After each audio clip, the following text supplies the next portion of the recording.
Listener warning. Everything about this podcast is offensive and often stupid.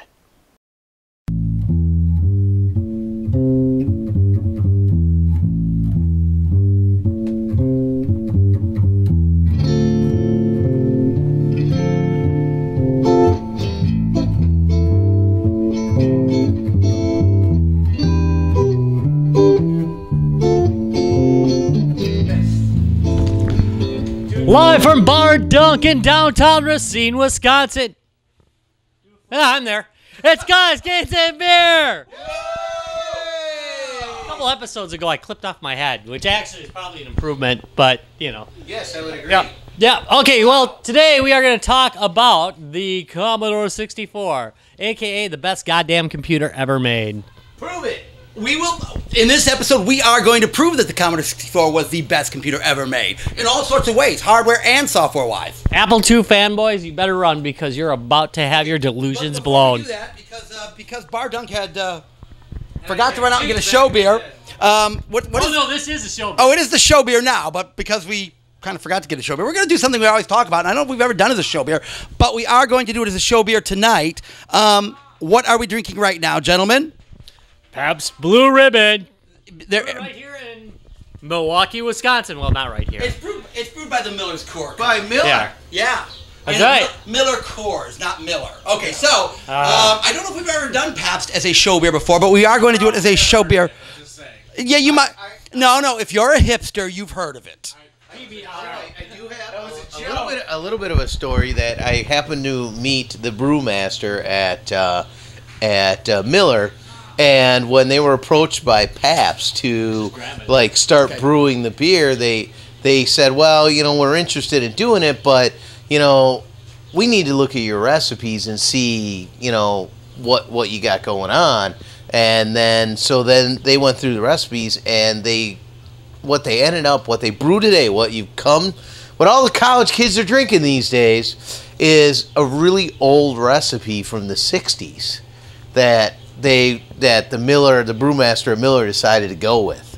So the Pabst that you got is actually an old school brand. I like the old school lagers. I like the 60s lagers, and so it is good. It's not hoppy. It's not overly anything. It's got we have to taste it. Okay, well, let's taste it. Yeah, wait a minute. Like none of us have ever tasted it. None of us have ever tasted it. No, not at all. All right. Third glass. I think my liver actually probably tastes like PBR. But Yeah. God damn, that's the best freaking beer we have ever had on this show. That's it. This is the beer. All right, gentlemen, what do you think? Pabst Blue Ribbon, thumbs up? Yeah, thumbs up! Yeah, good, cheap beer. Oh. God, that's the best beer. It's a true session beer. Yes, you can drink this all damn day. Okay, so. The session is your life. All right, so Rob. Let's get back to our topics. Oh, yeah, we're going to talk about the Commodore 64, which we have a whole bunch of examples here, and we're going to talk about that in a little bit. But I'm going to go back in time. We're going to talk about Commodore, the parent company. Oh, sweet 80s. Oh, no. We got to go way back in time. Go back to the 70s? Get the way back time. 70s? Keep going. 60s? Come on, do the Buck Rogers. Thank you. All right, we're going to start there. I wonder if we'll get flagged for doing the Buck Rogers theme in a really bad attitude. You did just tune Buck Rogers. Yeah, but you did do it with your own voice. I did. So I'll probably get sued for sure. Probably. Okay, so. Stupid YouTubes. It was nearly unrecognizable, but we still decided to Yeah. All right, so let's talk about CBM. All right, let's start. Machines. Who started the company? Commodore was founded in 1954 by Jack Tremiel, or Tremiel. I like to call him Tremiel to rhyme with Dremel, the tool, which he is, or was, until he died. His son was. A tool, yeah. Well, Jack was something else, but we're going to talk about that in a minute. I have a segment on Jack Tremiel in here. All right. All right, ready? It started as a typewriter repair company and then started producing typewriters. Not in the notes, but from Canada. Which begat their adding machines because the Japanese started making cheap typewriters. Then they started making cheap adding machines, which led Commodore to calculators, which, by the way, were mostly at first made by Texas Instruments parts. However, Texas Instruments did a thing that taught Jack Tremiel a lesson that he kept forever, which is they started making their own calculators for less money than they were even selling parts to Commodore for. Right. Which, they couldn't compete. So they could not compete. All right, said Jack. And his lesson out of that was always be your own manufacturer. That's exactly right. So he then bought Moss Technologies, which was struggling largely because, and we're going to go into this little tactic of his later, but largely because they weren't being paid by the people who they were supposed to be getting paid by for distributing chips. Okay, but do you think IT Crowd character Moss is named after Moss? Actually. And you know what? Okay, and do you know what Moss stands for? I do not. All right. Metal oxide semiconductor, if you really want to ruin it. Very good, thank you. So early semiconductors were using metal oxide deposition onto a silicone substrate. So it's a metal oxide semiconductor. The problem was those early ones were static prone. That's because of the way they built them. But that being said, yes, Moss on the IT Crowd is named for Moss Technologies. There you go. That's a good factoid, and I didn't know that. There you go. So, excellent guess. What's interesting is how they used to make them with X-Acto knives, markers, and a projector. But we won't go into how they made the trace leads for the 6502 or the 6510. Truly remarkable. But that's insane way to do it. But anyway, how did they do anything after I know. That? This is a great game. This is how he set the stage for the world's first affordable family computer. All right, so here we go to the pregame notes. Jack Tremiel was a total bastard. I'm going to give you some factoids about Jack. His most famous saying is, business is war. He had a history of not paying suppliers, Moss, especially when he wanted to acquire them. Right. He would stall paying on small companies to make them cash-strapped and then buy them for pennies on the dollar. Moss. Wow, that sounds like every businessman I've ever heard of. No, that's really evil. He is like the king. That is really evil. That's illegal. Yeah, thank you. That is basically putting your suppliers out of business so you can acquire your suppliers. That's illegal. I believe it may have been illegal then. Yeah, I'm sure it's illegal then too. It's called theft of service and things like that. But yes. Bill Gates. A Bill Gates story with Jack Tremiel. Yes. He originally asked for $3 per unit of BASIC sold, not bad, with a Commodore machine for his BASIC. However, Jack Tremiel turned Bill down, saying, "I'm already married." So he paid $25,000 for a perpetual license of BASIC from Microsoft, the only person ever to have done it. To do more, he's a jag. Oh, I love perpetuity. At one point, He's amazing. At one point, Commodore almost bought both Apple and Microsoft at different times. That's how big of bastards they were. They were huge. They almost bought Microsoft, and they came close to lowballing Apple as well. Yeah, when Apple went through that periods. Because guess who produced Apple's chips? They screwed up on both accounts. Yeah, they should have bought it. them. It turns out that Moss Technologies produces the 6502, which was the main processor in the original Apple I computer. So, yeah, guess who was their supplier? And apparently, they also produced the one for the Apple II until they had a third-party company come up and produce after, after Jack pulled his crap. All right.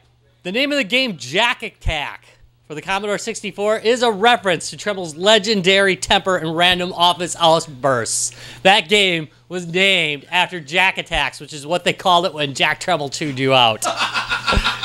Which is hilarious. Jack Attack. It's a game. It's just a platformer from Commodore. Commodore was producing their own games in-house. Yeah, Commodore had some games that they actually produced. Actually, quite a few. Yeah, that's surprising. But again, when you think of the sheer volume of the C64 library. Well, I mean, the VIC chip, this technology was built for arcade machines originally. It was built to be video game technology. Yeah, the VIC chip stands for? Oh, I can't even remember. Video interface or chip, something? Yeah, video interface chip.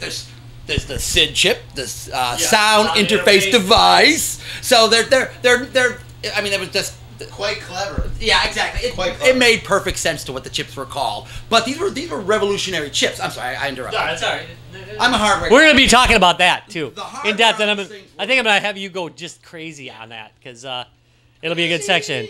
All right, another reason why Jack Tremiel's a total bastard, or was. When he took over Atari, he stopped the development of the Atari 7800, causing it to release 2 years too late to make a difference.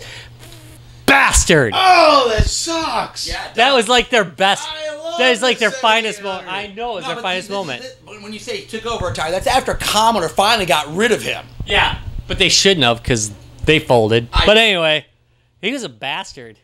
It got so bad, by the way. I guess Atari kind of full, but it still exists. No, I no, mean, no. there's Atari games that are still produced. There's things that are produced under the Atari name and stuff. The Commodore Is dead. It's gone. Yeah, it's pretty much dead. There will be some people arguing that in forums, but I know. There's reference, but it's all fanboy. yeah, it's nothing. There's nothing really left of Nothing it. wrong with being a Commodore fanboy, I okay? get it, but it's not like Just a saying, company. look at that game. It's not the company still doesn't exist though. Like a company exists. Yeah, like I know. Yeah, it's some kind of license somewhere. But anyway, last thing, Jack Tremiel would regularly kick puppies and eat kittens. I'm just saying, that's what he used to do. All right. I like that. That's it. So, the road to the C64, and I'm going to go through a short part of this, and then we're going to talk about this, because there's a lot I know you have to say about this. The road to the C64 is paved with bad intentions, which was profit. That's not so bad, because Tremiel was great at making profits. But this goes back down to him screwing people. Yeah, he's great at making profits, and it made the C64 the best-selling computer of all times. What is it, somewhere between 10 million and 17 million units worldwide? There's bigger numbers if you ask Tremiel. Yeah, but those are the estimations. I think the low-end estimate was 12 million up to 30 million. Okay, and that's how many units? And you know what? We were talking about this earlier. That's a single style, dedicated unit, as opposed to like you can say, oh, PCs have sold so many more or whatever. Right. But it doesn't count when you have A billion a Pentium 1, a Pentium 2, a Pentium 3, a Pentium 4. Those are all different generations Right. of and different kinds of boxes. No, It's like, yeah, they had to manufacture one type. Fucking This is it. No, this is the Yeah. computer. Same OS. If you can call it an, well, I guess it was an OS. No, it was an OS. It's an operating system. Yep, same basic. Microsoft. They did buy. No, they didn't buy the OS from Microsoft. They just bought Basic. That was a separate product. Yeah, it was. They had their own crap for. For their OS. They stole it from another guy completely. Anyway. Oh God. Continue. So the road to the C64 paved with rough intentions. Their first computer, the PET, established Commodore as a serious computer manufacturer. In other words, it showed that they were able to make a competent computer. Yeah, and PET stands for I can't even remember. Personal Electronic Transactor. Nice. I love the word transactor. I know, wasn't that a great acronym? So, Oh, see, man. you gotta give Commodore credit. They're stupid simple in their acronyms. SID, sound interface device. VIC, video interface chip. PET, personal electronic. I mean, they were terrible like that. It was just like, well, you guys are really simple, aren't you? Oh. It's a cool name. But that's where they came up with the name PET computer. Nice. See? Then the VIC-20 became the first computer ever to sell more than 1 million units. Ooh, Eat that, Apple. Okay, and who was their big spokesman? Their big spokesman was Billy Shatner. Bill Shatner. The wonder computer of the 80s. Yeah, he was pretty I impressive. love the VIC-20. I'm the Yay. Disc master, by the way. You are the flying disc master? Wow, nice. Wait, Wow, I what a just put it game. Together. So you saying that your VIC-20? Itchy nose. Add Don't get that on a video podcast, video. folks. That's where Don't get it. The VIC-20 was the video interface chip because it did, at that time, it was far in advance of any of its competitors, so they were really taking the name from the chip in it. Because when you play the VIC-20 games, I know it's not a VIC-20 show, just settle now. Yeah, go ahead. when you played the video games, they were much better than their equivalents at the Their time. competitors of the time. Yeah, they were way better. Damn impressive. That's why it was a huge selling computer, right? They never bought a damn licensing in their life. Everything was misnamed, like Radar Rat Race. Yes. But they made those in-house. It's Radar Rat Race. They were It's not unusual bad, man. in that It's Commodore. It was Jelly Monsters. But they made those in-house. Those games were made in the same office that the Commodore 60. You could walk out of that office and you could actually get a pin-up for your for the 6502. You could walk right out and get one. Yeah. If you needed it for it. Which was nice. That was all in-house. Unfortunately, they had to Oh, you're really brilliant. put up with Jack Tremiel. But oh well. Who eats kittens? Just saying. So then the Commodore 64, of course, made them #1. So #1 that, again, they nearly bought their competitors just to not deal with them. They had their own corporate jets when everybody else had corporate hatchbacks, except for Bill Gates, who was rich when he started, but we're not going to start talking about that. He had a Porsche that he could drive around his little apples in. Yeah. But anyway, all right, so, yeah. As previously mentioned, Commodore owned MOS technologies, which gave the C64 a significant price advantage over competitors, as the C64 used a MOS 6510 chipset, which is the main reason why C64s were so amazingly cheap versus everybody else. It's nice when you make the chip. And then they sold them for a bunch more to their competitors, thus driving up the prices of, say, an Apple II or an Apple I. Yeah. Brilliant! Well, again, this is... Wait! Why does it look like a VIC-20? They were made on the same assembly line. That's why. It was made to drop. It caused them nothing but pain. Exactly. Nothing but pain. Just changed the color of the plastic. They didn't need to do anything else. The color. Yeah, that's all they did. They changed the color of the No, there plastic. are versions of the C64 that do have a lighter color. Yes. The Europeans had that. Some of them have the VIC-20 keyboards. They had extra VIC-20 keyboards when they first started out. So they had like a yellow one. So. Oh, because I was pretty sure that the 64 was really just the VIC-20's browner brother. It is just a browner brother. So. Yeah, what am I saying? Sorry. Never edit this stuff. Sorry. We'll have to see how that comes out in post. Oh, yeah. See how that one comes out. Could be funny. Okay, so the numbers. The numbers. I'm almost done with this. Approximately 10,000. You mentioned this earlier. You had that number dead on. About 10,000 commercial software titles have been made for the Commodore And that's 64. commercial only. That doesn't include all the the random stuff people homebrew. put on Thank it. you. There was so much random stuff and homebrew stuff and stuff in magazines that you typed in. I mean, there was just a load of software for this particular system. So that's the cool part about it. Yeah, there was a big old dump Yeah. of Is that software. leading to computer clubs? No, we're not going to talk about that Yeah, yet. that's a whole other. We can do it. We can do that. Actually, we should do it. Yeah, we should do that. Computer clubs? The Guinness associations. the Guinness Book of World Records estimates that there are about 30 million produced. They're full of shit. Most experts agree that the number really is 16 to 20 million. See, that's the number I would go with. Jack Tremiel says the number is 50 bajillion. Now that he's dead, you can't really... Doesn't matter anyway. Yep. And no single model of computer has yet... Solid Silicon Commodore 64. Ooh. All right, let's talk about that hardware, bud. All right. Let's start with the number one question. The Commodore 64, constantly in the boards. Well, you can't really use 64K of RAM. My ass. My ass. Thank you. If you're using BASIC, no, because it has to be loaded into RAM. And BASIC took up the extra state, so you only ended up with 38K left after BASIC loaded into RAM. So again, first of all, I just want to establish the 64 has to do with the RAM level. Correct. That's back in those days. So the VIC, now here's the funny thing. The VIC-20 had 5K of RAM, roughly. A little bit more, but it really was about 5-6K of RAM. And why was it 20 then? Again, that goes back to the chip thing. Whereas the Commodore 64 was actually named because it had 64K of RAM, and it was used in different ways. Like Rob just said, if you booted into BASIC, you ended up with the 38K left over because BASIC and the OS took up some of the RAM right off the bat. But you did not have to load the BASIC. This is the beauty of the Commodore Let's 64. watch this. Wait a minute, watch this. 1, 2, wait, ready? 1, 2, 3, 4. Done.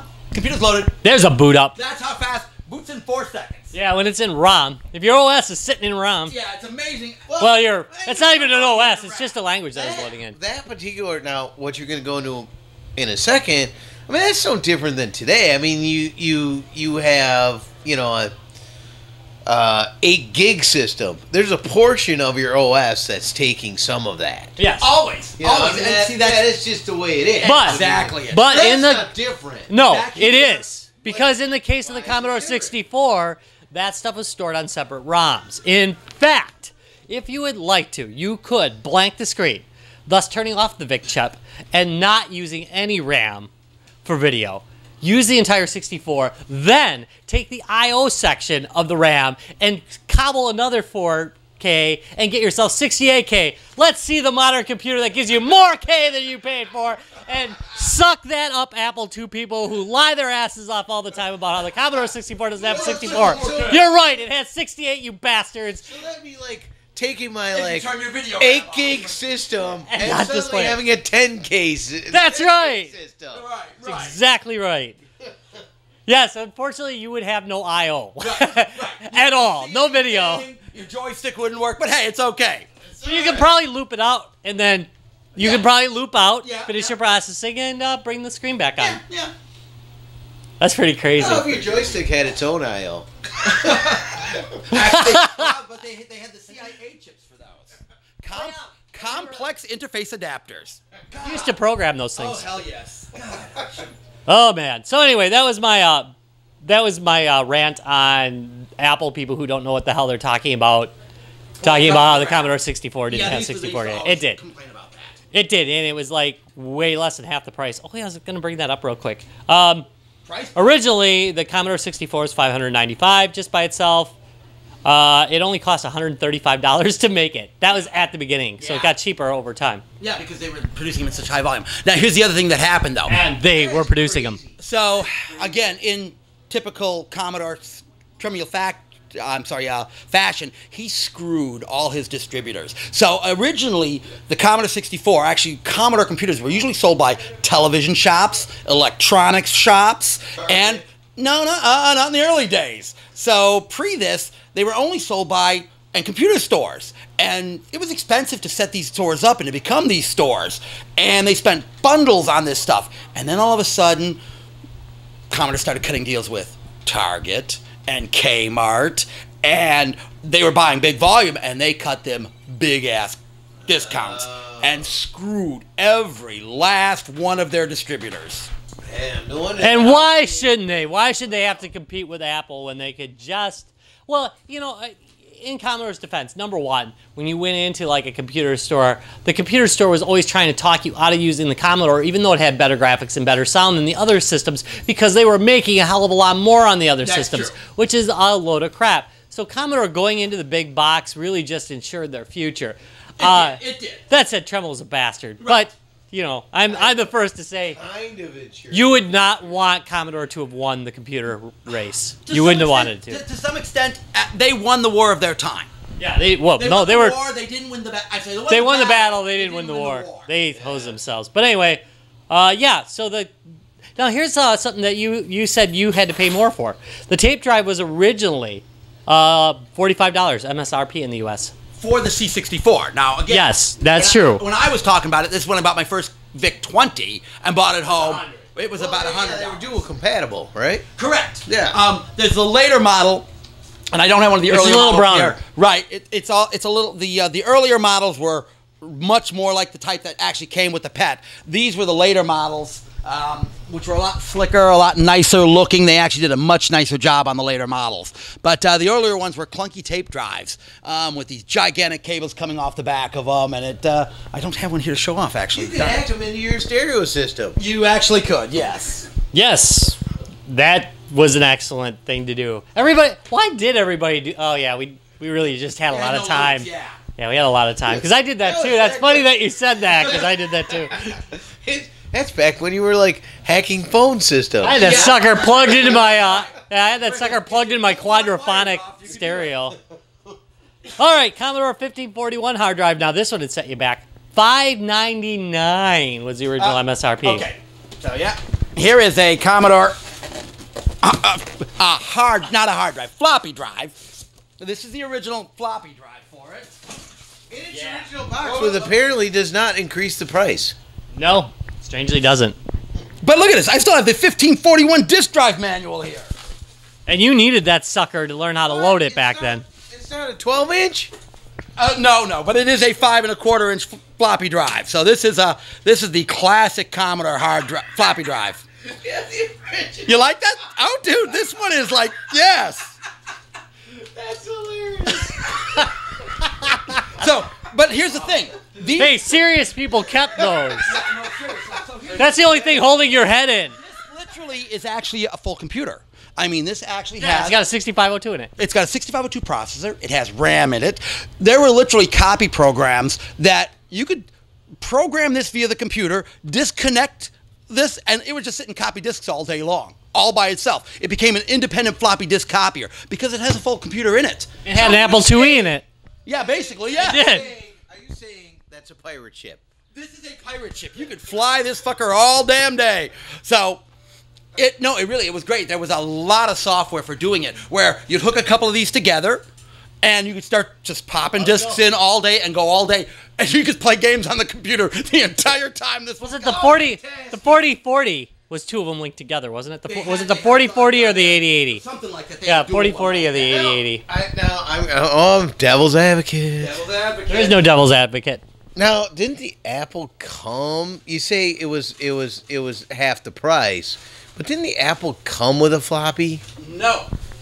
The original Apple II did not come with a floppy. It came with a tape drive interface as well. It came with a drive at least. No, the Apple II didn't have one built in. That was an extra Apple II did not have cost. anything built into it. The Apple II was beautiful as far as the case goes, but you had to buy a interface card and then external floppy drives for it.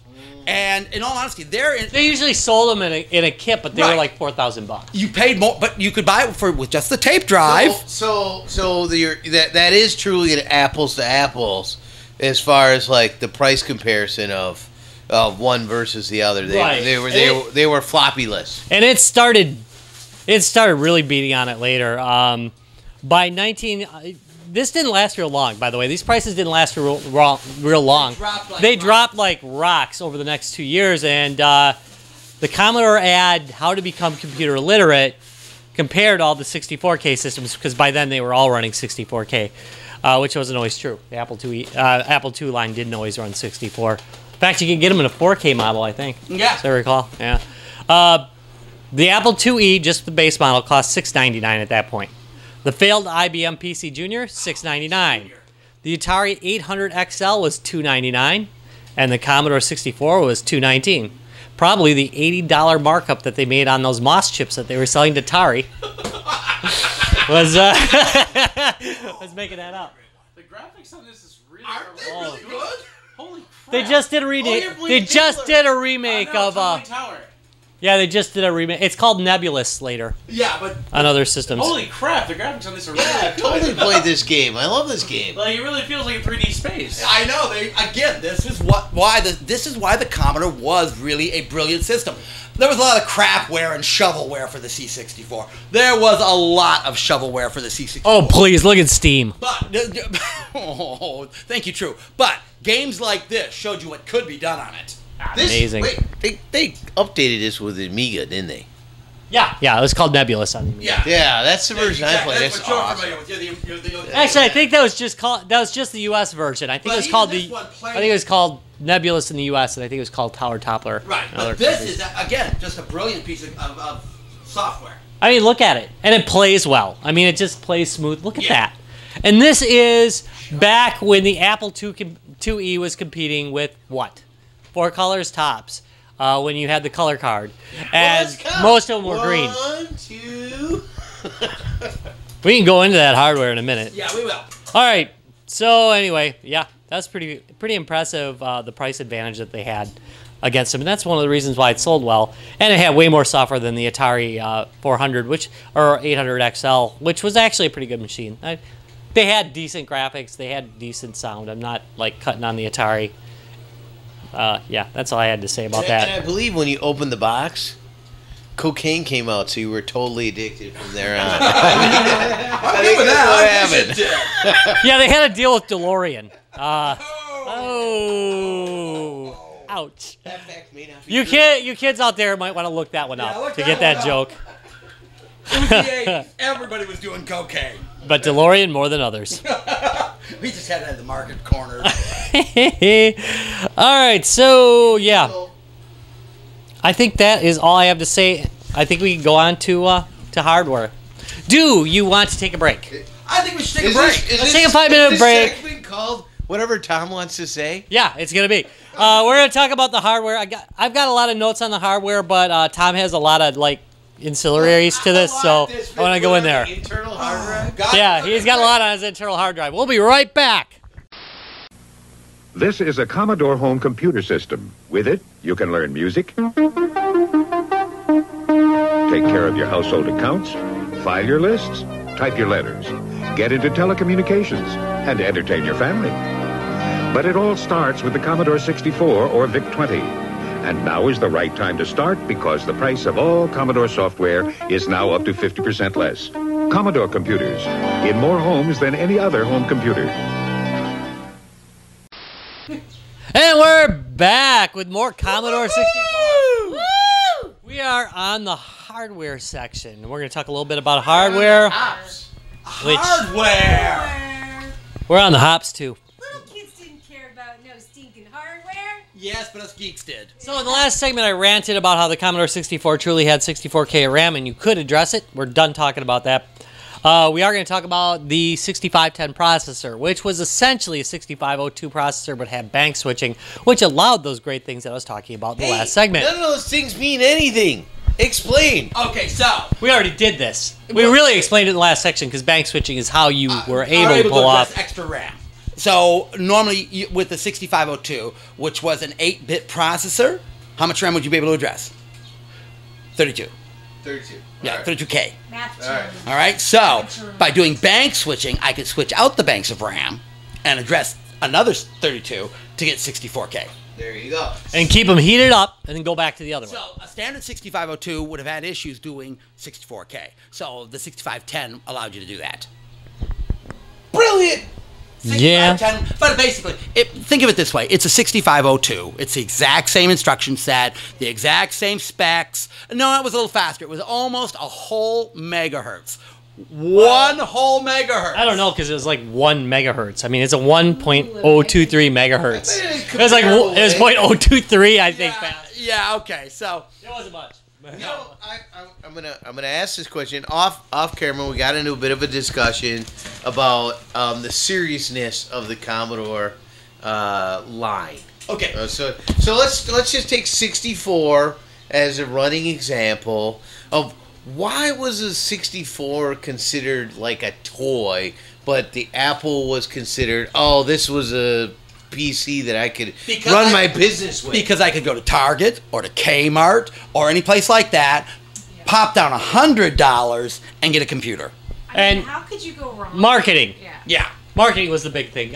The Commodore was marketed as a family computer. Correct. And to kids. If you looked at the early Commodore commercials, they really were addressed not to mom and dad. They were addressed to the kids. Because if you didn't have one, you were like not smart. That said, except for And this was the thing, right? So it was kind of like Well, the trans restoration. I mean, if you were a kid with a computer back in the 80s, you were pretty smart. You I were mean, pretty much a kid. yeah, most Yeah, people yeah. didn't. Yeah. Oh, really? My early beginnings in geekness. See? Yeah, exactly. Thank you. I wasn't always a journalist. Yeah, the Commodore But 64 point for point was actually superior to many of its counterparts. The IBM did have an edge in processor, but Apple didn't. It had a actual deficit in processor. We know MOS made their processor, Commodore made their processor, so what can you say? They made the superior processor for the 64. When did it actually come out? I'm trying to remember. Was that like early 80s? 1982 Okay. was the first year of the Commodore 64. August 1982 was release date. Yeah, it was like late. Earlier versions were seen at CES. Right. They were rushed. They were barely running. Put it into context. Where's that related to an Atari? Atari what? Atari 2600. Yeah. Okay, so that's That is a derivative of the MOS line too. no. You're talking probably 2 to 3 years earlier for the 2600. Yeah. So. Well, I mean, I still think that you're probably sitting in a fairly close Oh no, proximity. the 2600 is still the home game system to have at this point. Yeah. So- and that's what I'm saying. When you compare a 64 Correct. to an Atari, And also, See, now you're getting to that point. Here's the thing, Why also- did kids think it was a great game system compared to the Atari 2600? Oh hell yes, it's a great game system. And yes, it's concurrent. In '82, the 2600 is still the king of the game systems. And now this computer comes out. But here's the thing, Mom, Dad, buy me a video game system so I can play games all day long. Wait, Mom, Dad, buy me a computer so I can do my homework. suckers, that's how I did it. Thank you. Now, but for what the same. software did it have available? Oh, at the time, tons. But to back up your homework claims. Oh. You could get Word for the C64. I've lost many a paper on Word. You know, Jim Butterfield made a whole bunch of applications that were excellent for the Commodore 64, and worked great and could be used for word processing. I mean, back then word processing sucked. One of the gods of early programs is Jim Butterfield, as far as the whole and not just the C64, the VIC-20, the PET, Jim Butterfield. Man, you saw his name on every other program that came out. Is that a real name or was it just funny? Jim Butterfield was this guy's real name, but he was a prolific programmer. Oh my God, he was a prolific programmer. Super programming name. So okay, let's get back to hardware. So Travis, when you get a chance, break off of this game and go back to the Tower one. The Commodore 64 had, again, this was now the second version of their video interface chip, the the VIC-2 chip, the VIC-2 chip, the video interface chip 2, had amazing capability. So it could do 8 sprites per line. It was a 40 by 25 display, so 40 characters across, 25 characters down. It could do that. Now that was back when you had a text mode and a graphics mode, which was something really common at the time that you don't see anymore because graphics modes are. I'm going to bring this camera up a little bit so people can see the game Travis is playing right now. The graphics on this are just amazing. Hold on, let me loosen this up and go up just a little bit. That's why we seldom move the camera right there. Yeah, I know. Right there. That was my fault. Okay, it's all me. Anybody notice the D&D by the Beholder? No, because it was pointing too far down for us to do that. So here's the thing. So total, you can do about 128 sprites on the screen at any given time. On PAL systems, I think it's a little less on the NTSC. PAL has a few more lines of scan, so you can do a few more on the PAL system. Yeah, but you feel really skinny.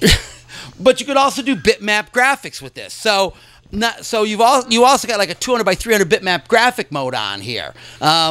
You could do 16 colors on the screen at any given time. But look at the use of 16 colors here.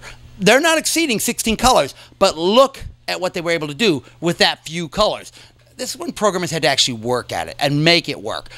That being said, at the time, other computers like the original Apple, were doing 4 colors on the screen at any given time. Wait, and to the point earlier, compare it to what your memory of a 2600 was to that screen right there. Thank you, and that's also a good point. I do not remember the 2600 specs, but again, it's this, and what made this computer so special are the sprites. Sprite programming gives you the ability to do very smooth graphics. Bitmap graphics don't do that. And the Apple was doing bitmap graphics. I do not remember the Apple having sprites. I don't think they did. I think that was one of the big advantages because the Commodore 64's graphics chip was originally made for arcade at the machines. time. Right, so it did sprite capabilities. Most of the apples I ever played were on a green screen, so you know, Well, that's all anybody can afford. You were playing Oregon Trail on the app. Everybody played Oregon Trail on the app. they weren't playing that. That said, that was a good game. I mean, don't get me wrong. Yeah. Lemonade stand. Lemonade stand too, yes. That was Harder. we actually did that in class. Oh, well, yeah. I mean, that was on probably an Apple II, maybe. Yeah, an Apple II. No, Apple II. Apple II. Right, but you could do culturally- this on an app. Well, yeah, but you know what? On I a think 64. the Commodore 64 culturally, it was a big deal because you could make the machine do what you wanted it to do. Do you want me to take that a little bit? And when I remember, like, when this little box came up under my tree, and it was mine, not anybody else's. So, like, literally, I confiscated. Yeah, I'm just saying. In Lockwood Land. Right. So, I mean, my dad was blessed with 3 girls. Yeah. So, I can actually remember. She got a girl's name. I know, right. I was supposed to be David. David. I was supposed to be David. So, being the second child, my dad and I, that was our thing, right? We would get the magazine with the actual programs, and I would spend hours typing these little guys in. And I can remember, like, designing my little ice cream cone thing and, making it. It's sprites, right. Yeah, absolutely. And I would mess one Go sub or sub something or, and I don't even Those really. are for suckers. Go Yeah, I know. Exact targeted code. And I I would be so mad at myself because I didn't get it right. And my dad would actually, they had a user group. Yeah. At the Ohio Agricultural Research and Development Center. Well, I know, because to geeks hang out there, right? So at the end of the day, so what we were usually doing, we spent like hours doing this. This was my dad and I's thing. And so that was my intro to geekiness. But it facilitated so much more because I learned, you know, your typing. I had like the Miss Maven's blah, blah, blah typing and right. Another good right. We talked about education and business programs. Mavis Beacons. And so typing program. And that actually, as a writer, I think organizationally, even though I really sucked at an outline because I hated them, but it still made me learn the importance of structure in what I was trying to produce to make it happen on the screen. So I think that was a really big deal for just being the child of the 70s that I am. I know you're looking at me like, So, I mean, that's what I remember culturally as far as, like, the transition. Shut up. You ain't far behind me, baby. I just felt a little old on that one. Thanks. Right.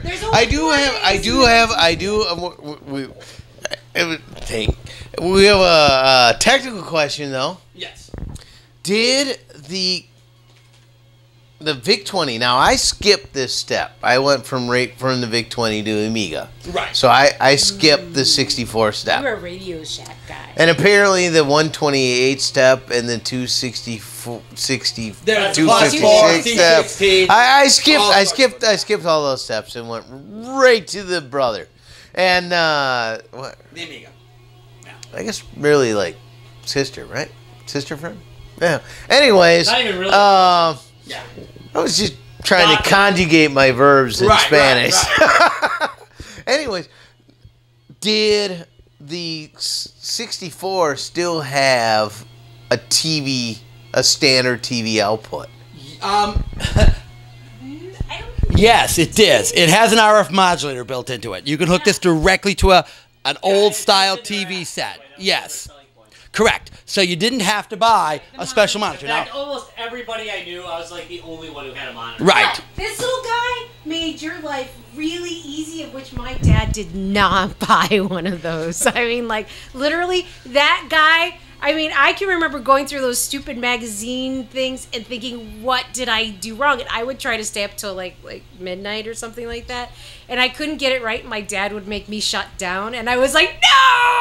Ouch. Don't make me shut down! Okay, that does I spent suck. like 3 hours. That is lost. Okay, but... If stuck with that big 20, you wouldn't have so much room to fill. Exactly, thank you. But getting back to the hardware thing, yeah, you're right. They did have an RF modulator in it, so you could hook it up to a standard television set, so that was never an issue with the C64. Again, part of the big strong point of the C64 versus the Apples of the time and the IBMs of the time. All extra. And you had to have a special monitor. They did not hook to a TV set. The IBM Junior did, but the IBM Junior was such a piece of crap, nobody bought it. Hey, it had King's Quest. And the chiclet keyboard. know. And that little chiclet keyboard. Do you remember Leisure Suit Larry? Yes, I do. I do. Yeah, we'll talk about games in a moment. It did. So the 1702 though was a really good color monitor that they had for it. So, yeah. Still looks wonderful. Again, the 1702 is a beautiful color monitor. It had both standard composite and it also had the Chroma Luma That input, weird, which is the precursor of S-Video. Yeah, and that was a weird output for everybody at the time. I know it was, but it really works well. What is S-Video again? S-Video is Super Video, and that's also where they break the signals down into the multiple components. Signal, but high resolution. Correct. Okay. Where they broke the S-Video also breaks the chroma and luminance off, so they can control the color and the luminance of it. And they do the same thing here, but they did it slightly. It was a pre-S-Video stage. Nowadays, most people just take a composite, just to modernize. Do you remember how most many- people take a composite video and a composite video cable and just go through that way. Right. Commodore 64 is by standard hooked up to LCDs that way On now. Word, do you remember how many characters you could see? Because I could remember only seeing like 4 or 5 lines. Correct. Am I? No, you're not. You could see 40 columns, but because it only had 25. 40 columns, 25 rows. They used the first 10 rows for all the miscellaneous things that you needed on the bottom, all the, character things and carriage returns and blah, blah, blah. So you really didn't get, you had like a half a screen of text. Terminal software, however, just use a graphics mode and then get 80 columns that way. Yeah. I recall that. I remember losing an entire paper my freshman year of college because of that bullshit. Yeah. No, the early terminal software, some of the modem software had an artificial 80-column mode. Yeah. Had an artificial 80-column mode where because of bitmap graphics, they would use half of each column for the characters. The problem was that half the characters were unlegible because you couldn't. The fuck is It was never meant to handle that. Right. It was kind of. Do you remember those like laptop word processors, the Brothers? I think. Oh, yeah, yeah. And you only had a single line of text, so you basically. could really only see like maybe a paragraph. Right. Yeah, that was If stupid. anything. All right, let's bring this back. Let's go back to our. Okay, so let's focus. So this is the base Commodore 64 unit. So they modified it twice during its lifetime. One time they changed just the interior board. So exterior, it still looks the exact same, still uses the exact same chipset. There were variants of that. Correct. Oh, yes, but the function is the same. And then later on, they made a slightly smaller board, and they used a different type of DRAM inside to get as far as the RAM goes. Used less chips, was a lot cheaper to do. But this is still basically the iconic Commodore 64. Then they came out with the Commodore 64C, which I do not have one of. I'm trying to get one of those. They're but pretty. They are and pretty. Expensive for some reason. You know what I would say? One of the things I always enjoyed about the Commodore is the keyboard was always stout. And you were jealous of it, weren't you? I liked a good keyboard. It had a decent keyboard, but this goes back down to Commodore's typewriter days. Because they really were a typewriter manufacturer first, they made keyboards that people could type on. Unlike the IBM Junior and the Atari 400, which all had these stupid chiclet and membrane keyboards that were just useless. Now, Commodore did take a small variation. I'm going to have Rob shoot the camera down a little bit for me. Yeah, shoot that down. In the early days, before you had laptops, I mean, there were no laptops when this stuff was going on in the 80s. As seen at MGC. Yeah.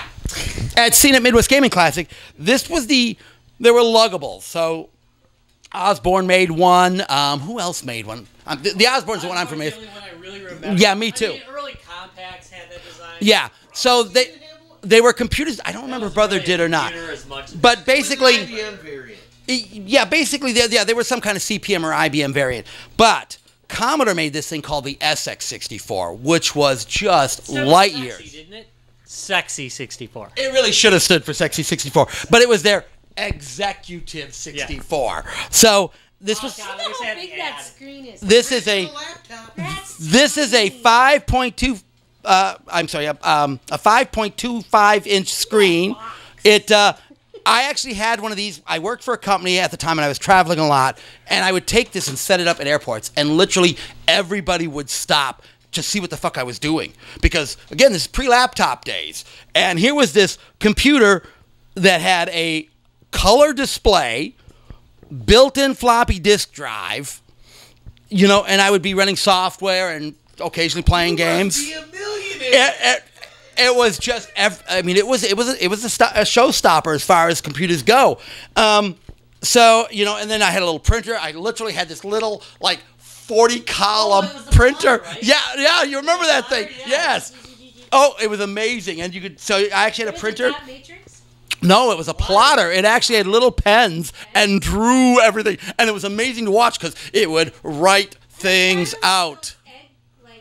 Winder things. Yeah. Decorated your egg. Yeah, very much so, but with little pens for writing. So this was the SX64. It really is a beautiful system. And, again, a testament to the quality of the build.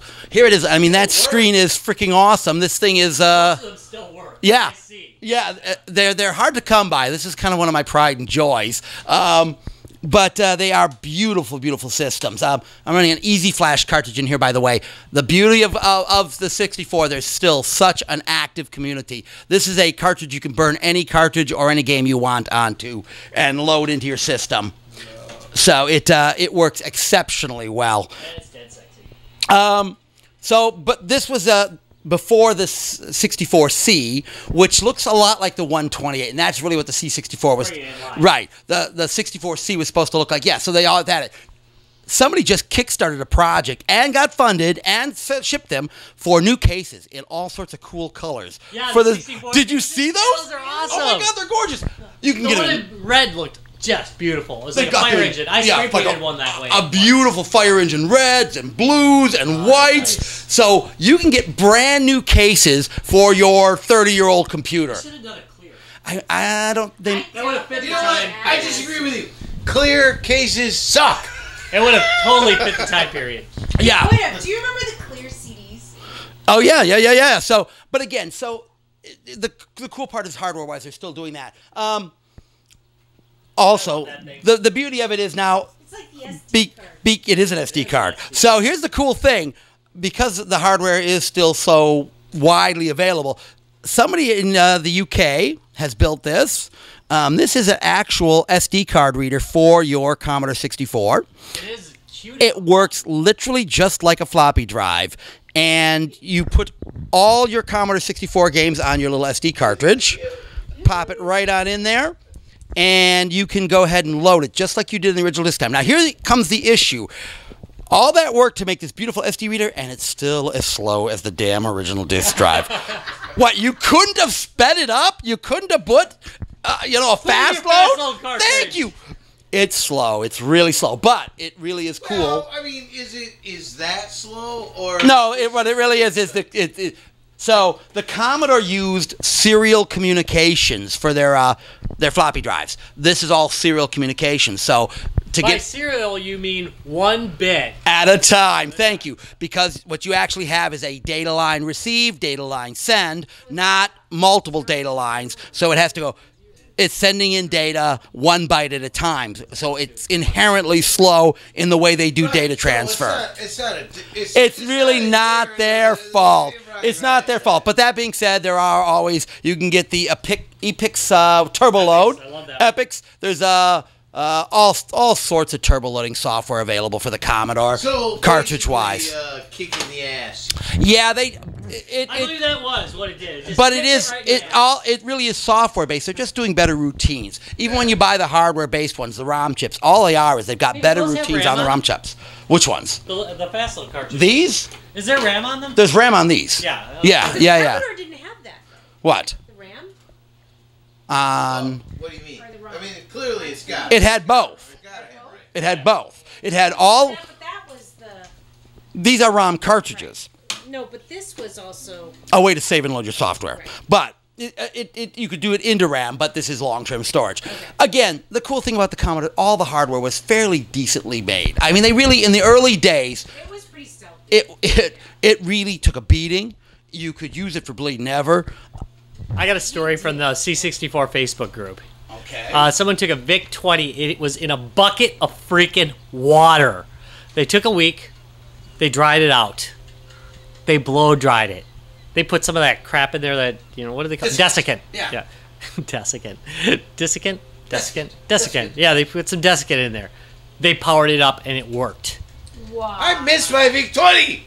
Those things were built like bricks. They had metal shielding. They had that should have been dead. Yeah, no, it should have been. My boyfriend at the time. But it was a Commodore. It's a Commodore, and we'll play forever. So. And look at how many IBM PCs lasted this long. I bet it never had power while it was in. No, that would be a very bad that thing. is a very bad thing. That would be a bad thing. Now, here's the other cool part about the Commodore. So, there was a very clever engineer back in the 2000s, early 2000s, who designed who completely reversed engineered it. She did not use any of their original hardware plans. Jerry, what was her last name again? Travis? Ellsworth, thank you. She actually. I don't think you can see it.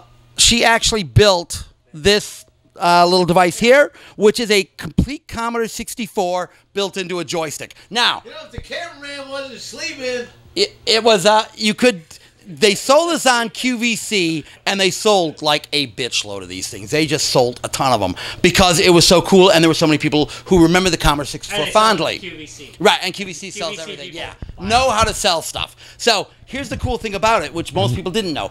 I'm gonna have my somebody hold the mic for a moment. When you first turn it on, let me just power this up. Can they see the screen?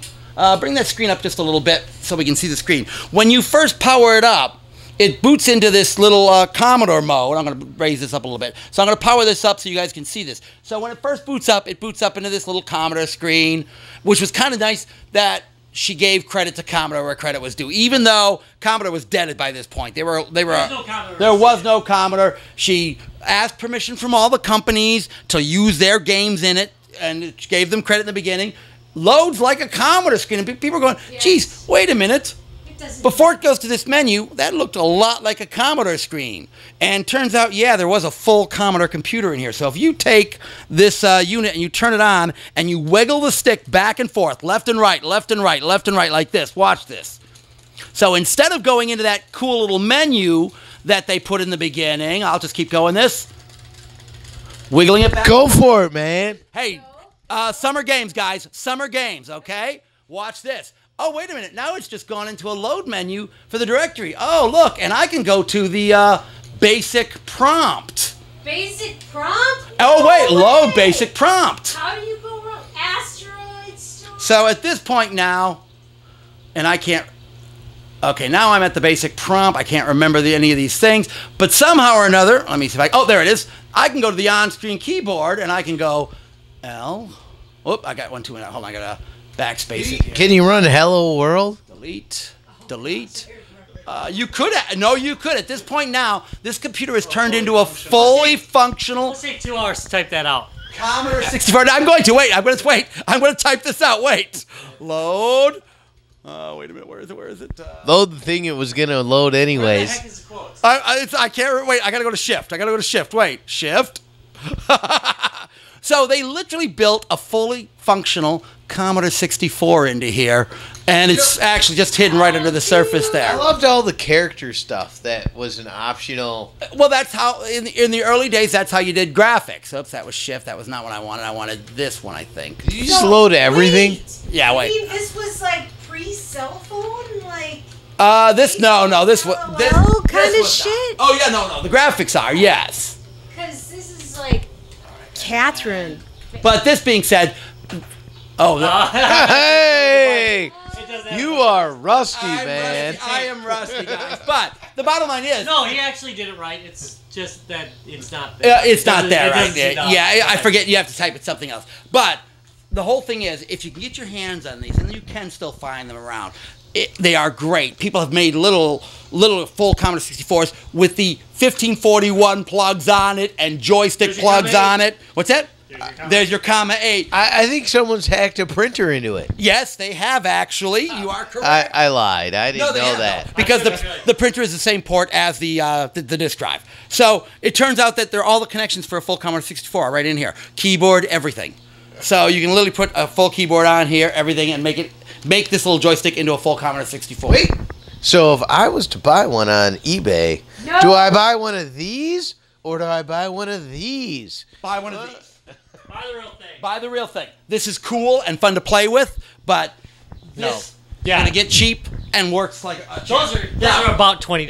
That's the same thing. Jerry also was licensed by Radio Shack to make these. These are really, really rare. This is, by the way, Tom's first Hummer. Yeah. There's his first Hummer. Never forget your first Hummer.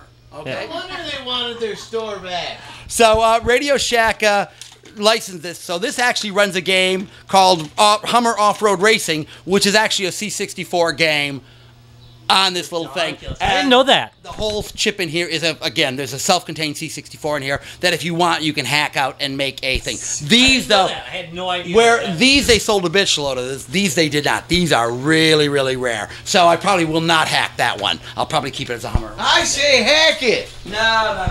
So, the hardware... Hack it. Commodore hardware was very cool. They had a ton of it available. They did things for their day that were just unbelievably good. What we really do need to talk about is... You know what? Well, wait a minute. Before I get killed by our audience for not mentioning it, we should talk about the SID chip. We did not bring up the SID chip. No, we didn't. One iota, and a lot of viewers are going to give us crap for that. Who cares about a SID chip? Oh, you care about the sound interface device is the best. So here's the thing. At the time, most computers were making clicks and beeps at best. I mean, the Apple was Yeah. So basically what they did with the Apple was they would oscillate a tone on a speaker. Okay, I mean, it was horrible. The music, anything on the Apple was. You were just sending voltage down a line. Thank you. They were. Basically, they were creating some kind of a wave pattern, usually square wave, and oscillating the speaker at a certain frequency to give you tones. Well, that sounds perfect. Yeah, one channel, one tone at a time. Not if you're playing Leisure Suit Larry. And not if you're coming out with a game. And then comes the SID chip, the sound interface device, stereo sound. First of its kind. Wait, No. what? It was not, was it? Stereo? I don't think it was In a home computer? No, I don't know that it was stereo. Yes, it It was. was mono. No, It had no, three no. voices, but I don't think it was stereo. No, it's a. Well, Victor. Wait a minute. I'm a boy. I'm It trying was to remember. multi-voice, but it wasn't stereo, I don't think. Well, I thought No, it was. I think No, the you're right. No, you're right. It's multi-voice. You're right. Amiga The Amiga was was that. stereo. I'm sorry. Yeah, You're Neo right. was the one. Yes. stereo. My apologies. But it was multi-voiced, so you could have multiple tones going on at the same time. Like Three of them. You could do octaves and chorus. Like a Vectrex. Oh, they had a whole Yes. synthesizer. And you had Yes, Yeah, they the did. synthesizer. Right, That was correct. The just SID chip amazing. allows you to do synthesizing. You could actually I do did that waveforms, all the time. not just tones. That was part of Babysitter 2. So you literally could have drums playing, so you could have percussion going on at the time. You could have multiple audio tracks. But wait, Apples are known for their musical ability. Not at that time. Not at that they time. weren't. However, here's an interesting factoid for you. The SID chip was designed by Bob Yannis, who later co-founded Ensoniq, Ensoniq is the company that made the Apple II GS's awesome sound system, which started making Apple famous for their sound capability. But Yeah. before that, sound chips were designed by technicians. Hey, They weren't tell you, designed Rob. by music people. Bob was a music guy, and he wanted a sound chip that could do music, and that's what the SID chip was. It was the first. It was designed to have 16 You're really pulling channels. things together. Telling you, working that. He brings back. Working it. Like a classic comedian. If it weren't for the Commodore, we may never have had a demo scene. Oh yeah, and that's true too. Now, They were awesome. for those of you who don't know what the demo scene is, and it still goes on to the day to this day, demo scenes were competitions amongst programmers to create the most compact code, and it usually tended to be techno music and graphics that they would go to clubs and play on large screens, and by large screens back then were large projected screens, but it was really drug-fueled, amazing music. So it would be heavy synthesized music. Was it like Max Headroom kind of stuff? It was far beyond Yeah, he had that. Max Headroom on Yeah, he does one of the and also was part of that whole thing. But it started with the C64, got extra heavy during the Amiga days. Commodore, Flash and Fantasy. oh God, yes, Nine Fingers, Spaceballs. There were so many good demo scene things, and demo scenes again was just your chance to show off your programming skills. But it was usually musicians / programmers And pirates. And pirates. And okay, so no, watch this. I'm going to bring up something here because that's a good point. Yeah. So, Hey, it's Speedball. yeah, Speedball was a great game. Speedball was a good game, but Speedball 2 was better. So Brutal Deluxe. Again, your pirates also were founders in the demo scene. Hey, wait, they can't hear you. Hold on a second. Let's see. Let me get this going here. Hold on, I'm going to zoom in. You zoom in. I gotta back this up. All right. They can hear you.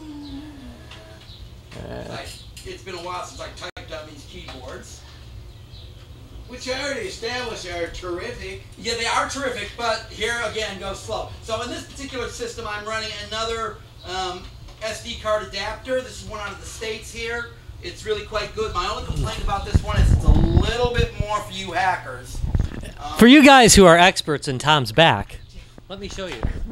Yeah, Here is Tom's ponytail. show my ponytail. I chew it when I'm Hey, drunk. actually, I had some woman He's take a picture completely today. covering up the very thing he wants to show. Yeah, wait, no, I'm gonna go to it. He's coming with it. I'm coming I was too fast. I got a ton of stuff on here. What I'm trying to get to here is some of the demo scene stuff. But But Tuned, I love that game. pre-demo scene stuff, there were what hackers put on the Wait, Virus. come Oh back yeah, to Lead had a good Elvira. one on it. right. It's a what the pirates put on the front of their stuff. So if you were a pirate to show off your programming skill, not only would you crack the program, you'd put a little demo screen on the front of it here. So as we talked about before, the only thing about all of these, the crack screens were the best. Thank you. They gave credit. They played music. They put graphics on them. They used to do some amazing things on those crack screens. But that's all part of the whole demo scene thing. That's where pirates. Those groups are still around. Razer, yes. 911 or Amiga. Where you have this interpretation of the thing that was not made by you, but at the end of the day, you're gonna. So the concept of fandom, you know, like a lot of people who consume different types of media won't have made it, but they'll make it their own thing. They'll adapt it. Is that what you're talking about? Say, like a precursor to that? I would say that's part of it. Yes. It's more like graffiti. Yeah. Thank you. I'd say it's graffiti with music and flashing lights. Graffiti of an NFL team. You know. Yeah. Let's see if we can get just right in. See if we can get right in there. Yeah. So here's the thing I was telling you about. So it's loading, and you know, basically, as much as I hate to say it, during these days, you had a lot of time loading. And even when you were fast loading, you had a lot of time to load. Fast load cartridge showed a skeleton waiting for something to load on a C64. Yeah, so this is Elite, which was one of the better games. This is by Laser Steve. So, cracked and packed and mega trained by Steve of Laser in 1994. Which is like way too new. It was probably cracked way before that. But. Yes, but this was a later crack on it. But you can see, listen.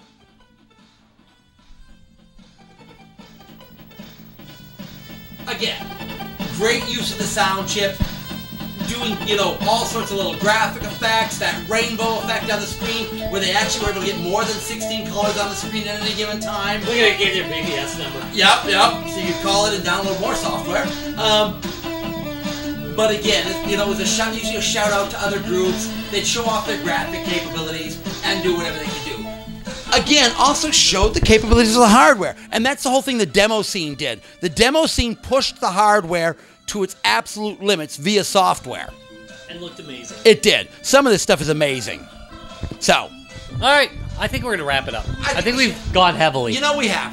I know, but I do want to say my favorite C64 program, Elite. You know, if there was one game to play, it was Elite. So Elite was a space trading game on the C64, and it was really, really well done. I mean, the overall galaxy seemed limitless. The fighting was great. It also came back as Elite Dangerous just recently. Right. So the game was so good on the C64 that a Kickstarter revival and did really well, really well. Yeah, so talking about the Kickstarter, because it's really amazing. So basically, I mean, like, Star Sims are a really big thing these days, and, like, there's Star Citizen and Elite Dangerous are the really two big ones. Basically, Elite Dangerous is mostly completed as a program, and it's, like, honestly, infinite worlds. Like, you're legitimately traveling galaxies, and the fact that it procedurally generates these every time, it's amazing. So it's one of the best space sims out there, for sure. Right. And the cool part was that, again, this was a C64 game that everybody loved so much that they bought it back. So, yes, let's, let me wrap this up and we'll finish this going. Okay, so, Rob, your favorite C64 game? That one Speedball. You ready? is really good, yeah. Well, no, actually, Speedball I like better when it hit the Amiga. Sure. Honestly, Okay. and some of the revisions I've liked quite a bit. It was okay. I would say Blood Money. Oh, God, yes. I've never played a game so freaking hard in my life. So it's a side-scrolling shooter. It has mazes. There's a lot of good Commodore 64 games that it's hard to pick one, but I guess I go with Blood Money because it really hasn't been duplicated in horrific difficulty. God, is that a bastard game? It was like an epic achievement just to get past level 1. All right, anybody else? I do, and actually, this is going to be kind of sound a little bit weird because so I'm a journalist, and at the end of the day, the Mavis Beacon typing game only because my mom caught me typing bad words. Oh, okay, that's good. I like that actually. All right, well let's back it in. I skipped the 64. Yeah, so you got nothing on this. And Travis, how about you? Wait. I went from Big 20 to Amiga. Oh! Prince of Persia. That started like a long-lasting. for its time, I mean, the combat was great, and the graphics were awesome. Awesome. That is great. All right, well, thank you very much for watching. You guys have a good one. Sorry. Remember, check us out at www.guysgamesandbeer.net, on Facebook, www.facebook.com/guysgamesandbeer, and on Twitter, guysgamesbeer, at guysgamesbeer. Free game giveaways on all. Have a good one. See you next week.